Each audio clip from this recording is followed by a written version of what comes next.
You're listening to a summary of The Human Element, a book by Loran Nordgren and David Schonthal. The road to progress and business success is littered with failures, evidence of the forces that can wreck even the most promising innovations and business models. To help leaders, entrepreneurs, and other change makers maximize their impact, management experts Loran Nordgren and David Schonthal offer an examination of the subtle reasons why many good ideas and ventures fail. Psychological research and case studies add heft to this clear, common-sense study of frequently overlooked impediments. It serves as a valuable addition to the management bookshelf. Okay, let's listen to takeaway 1. 4 types of friction can sabotage change and innovation.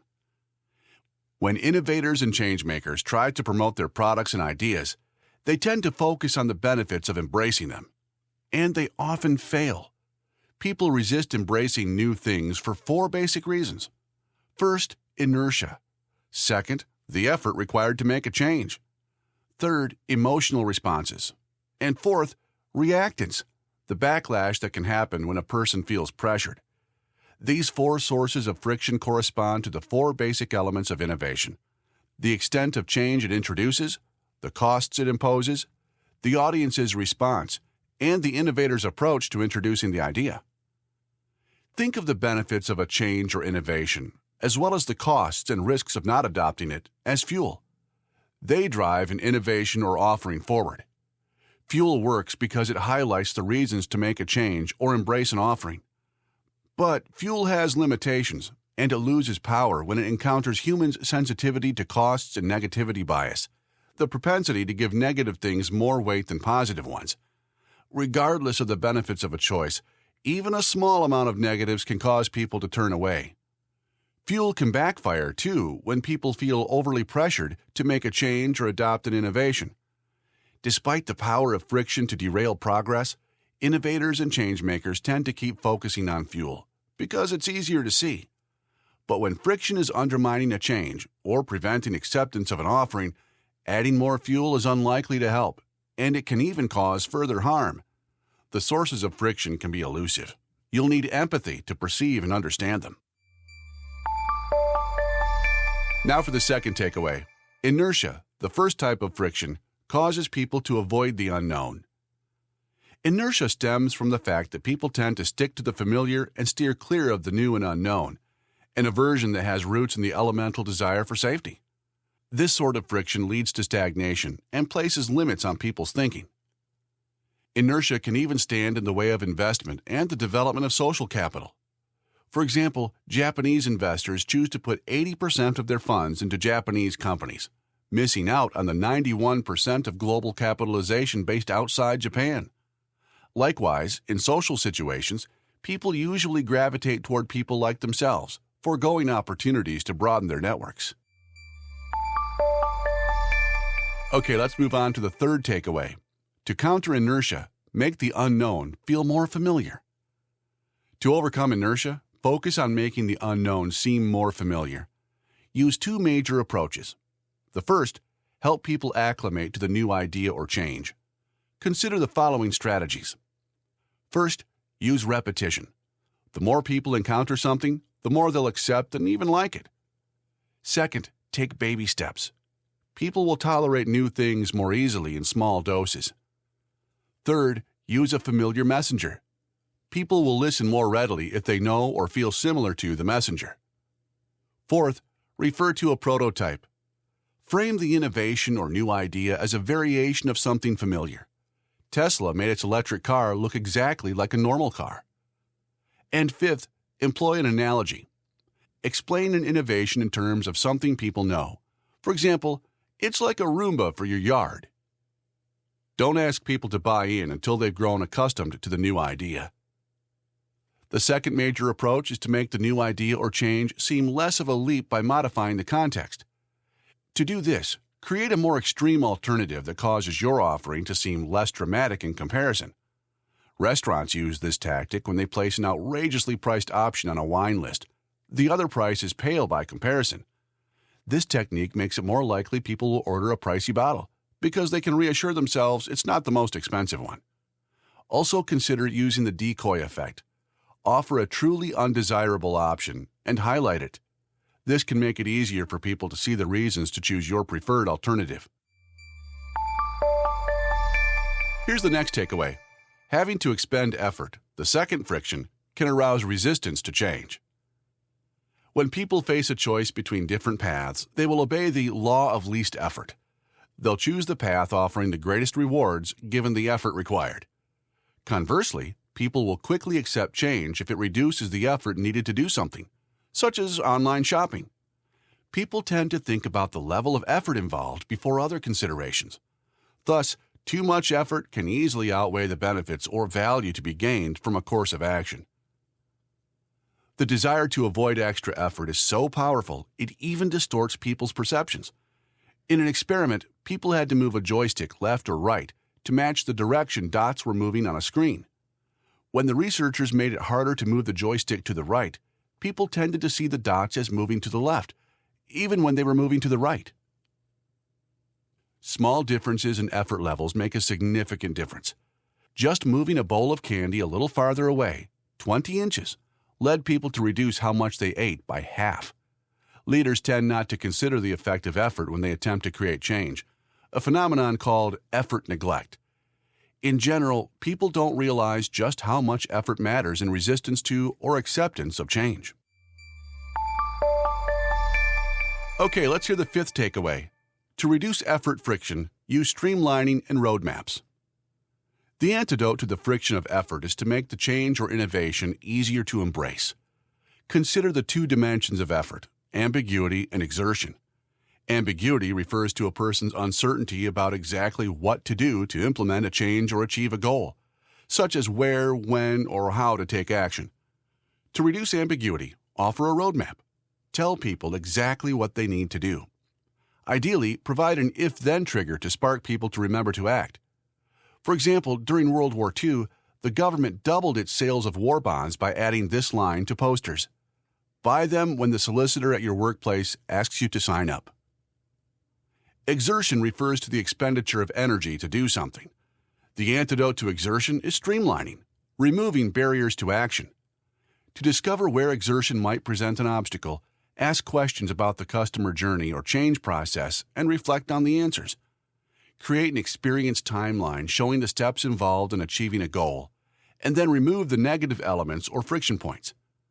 For example, a sofa manufacturer discovered many potential customers abandoned their shopping carts before finalizing the purchase because they didn't know what to do with their old sofa or had no easy way to dispose of it. The company thus extended a new service, hauling away the old sofa and donating it to charity. Sales increased significantly. In an extension of streamlining, make it easier for people to say yes than to say no. If you can make yes the default, then it requires effort to say no, and you get exertion to work for and not against you. 2, pay attention to the way people actually behave when they resist your change, offering, or innovation. This can give you clues as to what they really want. Here's the next takeaway. People's feelings about a change or innovation can cause emotional friction, the third type. When cake mixes were introduced in 1929, they flopped. It was decades before the idea caught on. Why? Women considered cake making a gift and an expression of love. Making it too easy seemed to cheapen the gesture. In the 1950s, General Mills changed the formula, so bakers had to add eggs to the mix. This incorporated just enough effort into the process to allow bakers to accept the use of cake mixes. This example illustrates how emotional friction can prevent uptake of a product, innovation, or change. Emotional friction refers to unintended feelings that a new idea arouses in people, creating resistance.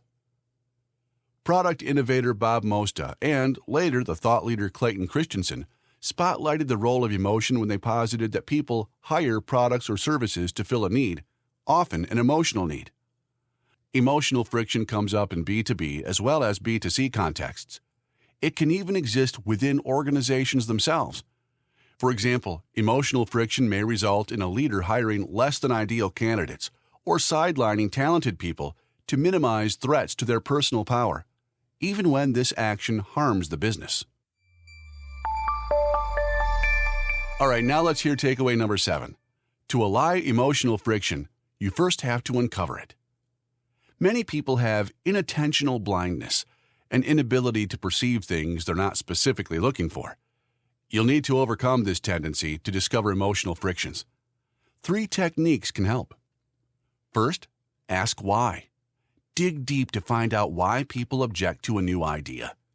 The 5 whys process that Toyota popularized in the 1970s, in which you ask why 5 times while investigating an issue, can help you get to root causes. Second, think like an ethnographer. Ethnographers study how people behave at work or at home. Taking the same approach with your audience can yield important insights. And the third technique is involve people in innovation. Giving the people you intend to serve a voice in the design of your offering can help you minimize emotional friction. To overcome emotional friction, consider offering free trials so people don't have to commit right away. Allowing them to reverse a decision, such as cancel a purchase, can alleviate emotional friction, as can providing a service, such as Apple's Genius Bars or Best Buy's Geek Squad, that assures people you'll be there for them if they need you. But avoid empathy theater. Fake expressions of sympathy can undermine your efforts to understand and meet people's emotional needs. Okay, we've reached takeaway number 8. The friction of reactance means adding more incentives can backfire. Reactance, the 4th friction, refers to the way people's desire for autonomy can arouse resistance. Threatening their autonomy by putting them under pressure can cause people to react. People can even perceive fuel, evidence, or benefits as pressure, and they will react against anything that makes them feel a decision is being taken out of their hands. In some cases, people will simply close their minds.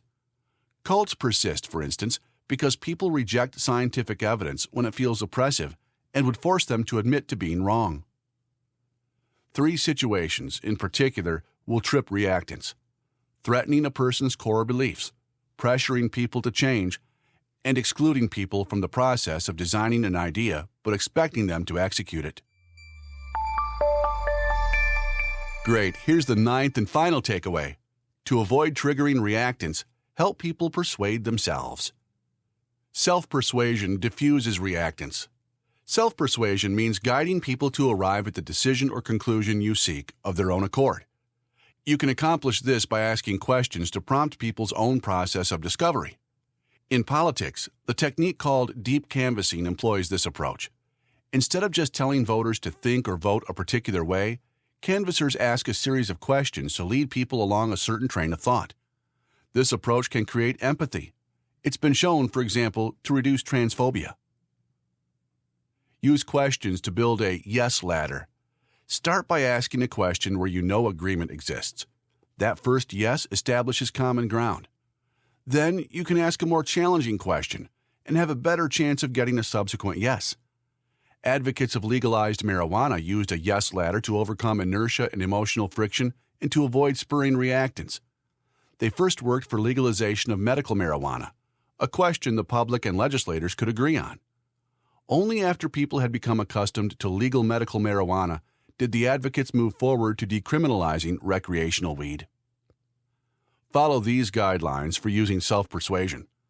First, don't confuse self-persuasion with inviting feedback or suggestions.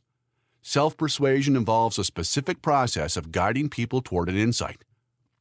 Second, have people make public commitments. This establishes accountability and internal commitment in a person. And finally, make people's participation meaningful. When people participate meaningfully in an initiative, they feel involved and significantly less averse to change. That was a summary of The Human Element, a book by Loran Nordgren and David Schonthal. Here's the 9 takeaways once more. Takeaway 1. 4 types of friction can sabotage change and innovation. Takeaway 2. Inertia, the first type of friction, causes people to avoid the unknown. Takeaway 3. To counter inertia, make the unknown feel more familiar. The 4th takeaway, having to expend effort, the second friction, can arouse resistance to change. Takeaway 5. To reduce effort friction, use streamlining and roadmaps. Takeaway 6. People's feelings about a change or innovation can cause emotional friction, the third type. The seventh takeaway: to allow emotional friction, you first have to uncover it. Takeaway 8.